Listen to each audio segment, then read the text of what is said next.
আচ্ছা, ওকে। সো জিনিসটা বোধহয় ঘটেছে কবে আপনারা বলতে পারেন?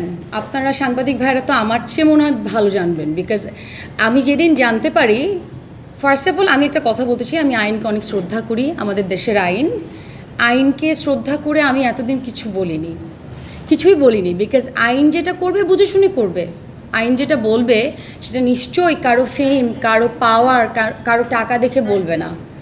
এটাই আমার দেশের প্রতি আমার বিশ্বাস।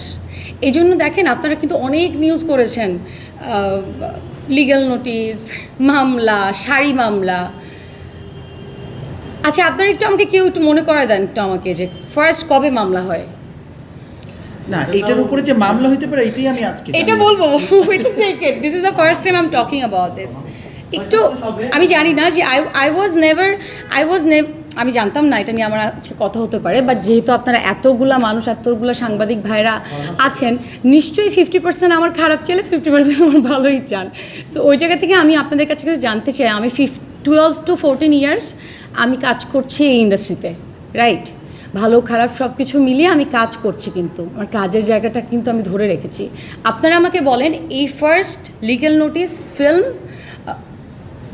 অ্যান্ড মামলা, এই বিষয়গুলো কবে উঠে আসে?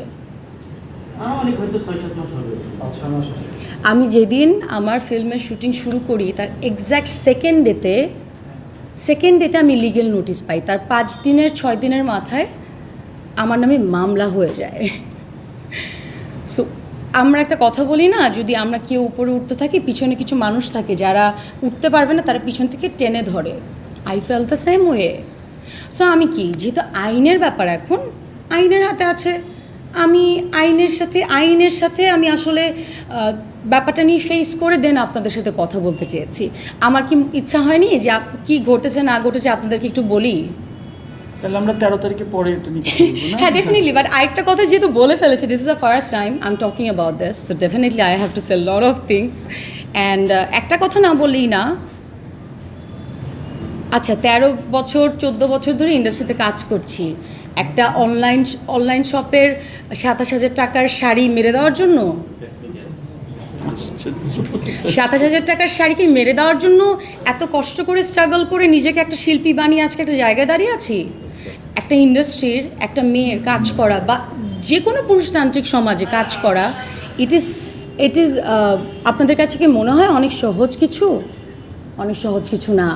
সো আই থিঙ্ক আপনাদের কাছে অ্যান্সার আপনারা যে আমাকে না বলছেন, সো অ্যান্সার কিন্তু আপনাদের নিজেদের কাছেই আছে।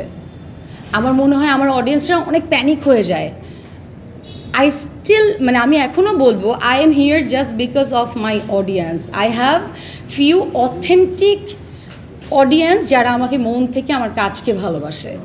সো ওই জায়গা থেকে আমি ওয়েট করছিলাম কবে আসলে আমি আপনাদেরকে ফেস করব, কবে আসলে আমাকে বাংলাদেশে আসলে, যেহেতু আমি বলেছি আমি বাংলাদেশের আইনকে শ্রদ্ধা করি, এই জন্য আমি কারোর সাথে কোনো কথা বলিনি। আপনারা নিউজ করে গেছেন, মামলা হয়েছে, প্রতারক 27,000 টাকার শাড়ি আত্মসাৎ করেছে 27,000 টাকার শাড়ি। আপনারা যখন লিখেছেন, আপনারা হাসেননি, হেসেছেন।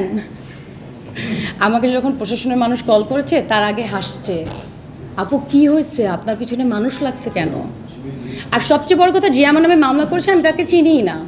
আমার সাথে কথা হয়েছে একজন আইনজীবীর সাথে, যিনি কিনা একটা শাড়ির অনলাইনের ওনার। আমি তো তাকে দেখতেই পাচ্ছি না এই মামলার মধ্যে। I am talking too much now. So এই কথাগুলো আমি বলতে চাই না এখন। আমি আইনকে শ্রদ্ধা করি। আমার কাছে এতটুকু আমার মনে হয়, সত্যর উপরে কিছু নাই।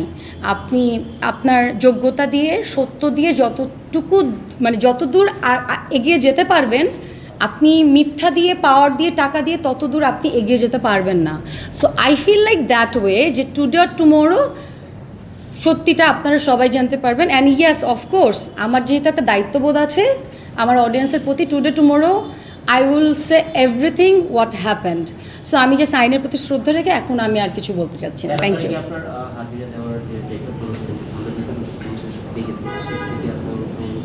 কেন করবো না? আমার বাংলাদেশের আদালত আমাকে সমন দিয়েছে, আমি কেন যাব না? আমি একজন বাংলাদেশের নাগরিক, আমাকে সমন দিয়েছে, তাদের কোনো কিছুতে মনে হয়েছে আমার যাওয়া উচিত, ডেফিনেটলি আমি যাব। আই উইল ফেস আপনাদের কোনোদিন মনে হয়েছে আমি কোনো কিছু ফেস করিনি? যদি কোনো বিষয় নিয়ে আমি কথা বলিনি এরকম যদি হয়, তাহলে আমি চাইনি যে I don't have to talk about this topic because this is my personal topic. আমার এখন ঘরে আমি আমার মার সাথে কী কথা বলছি এটা আমি আপনাদের সাথে শেয়ার করতে বাধ্য না তো। So that's why I am saying I am that kind of person, human being and artist. আমি ফেস করতে পছন্দ করি because I work here for my ability. 5 আঙ্গুল কিন্তু সমান হয় না। আমরা আসলে জানি না যে আপনি সেটা কোন বছর